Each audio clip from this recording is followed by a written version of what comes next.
गीतरत्न अध्याय 8 तू माझ्या बंधूसारखा, माझ्या मातेचे स्तनपान केलेल्यासारखा असतास तर किती बरे होते.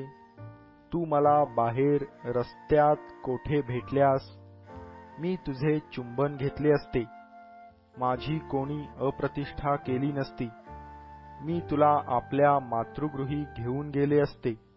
तू मला शिकविले असते. मसाला घातलेला द्राक्षारस, माझ्या डाळिंबाचा रस मी तुला प्यावयास दिला असता. त्याचा डावा हात माझ्या डोक्याखाली असो, त्याचा उजवा हात मला आलिंगो. यरुशलेमाच्या कन्यांनो, तुम्हास शपथ घालून सांगते, माझ्या प्रेमानंदात व्यत्यय आणू नका, विघ्न आणू नका. तो राहील तितका वेळ राहू द्या.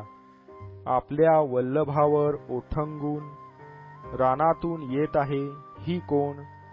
सफरचंदाच्या झाडाखाली मी तुझे प्रेम जागृत केले. तेथे तुझी माता तुला प्रसवली. तुझ्या जननीला तेथे प्रसववेदना झाल्या. आपल्या हृदयाशी मला मुद्रेप्रमाणे ठेव, मुद्रेप्रमाणे मला आपल्या बाहूंवर ठेव. कारण प्रेम मृत्यूसारखे प्रबळ आहे. प्रेम संशय अधोलोकासारखा निष्ठुर आहे. त्याची ज्वाला अग्निज्वालेसारखी, किंबहुना परमेशाने प्रदीप्त केलेला तो अग्नीच आहे. असले प्रेम महाजलांच्यानेही विझवणार नाही. महापुरांनाही ते बुडवून टाकिता येणार नाही. मनुष्याने प्रेमासाठी आपल्या घरची सगळी संपत्ती दिली तरी ती त्यापुढे तुच्छ होय. आमची एक धाकटी बहीण आहे. तिला अजून ऊर फुटले नाहीत.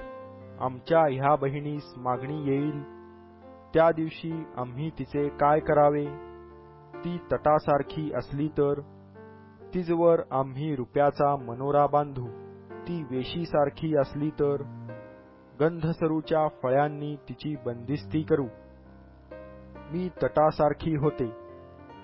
माझे कुच बुरुजांसारखे होते. म्हणून मी आपल्या वल्लभाच्या दृष्टीने कृपाप्रसादास पात्र झाले. बाल हामोन येथे शल्मोनाचा एक द्राक्षाचा मळा होता. त्याने तो बागवानास लावून दिला होता. त्यातील फळांबद्दल प्रत्येकाने 1000 रुपये द्यावे असे होते. माझाही एक द्राक्षीचा मळा आहे. त्यावर माझी मालकी आहे. हे शल्मोना, त्याबद्दलचे 1000 रुपये तुझे आणि 200 रुपये फळांची राखण करणाऱ्यांचे. आगे बागात राहणारे तुझ्या सख्या तुझे शब्द ऐकण्यास आतुर झाल्या आहेत.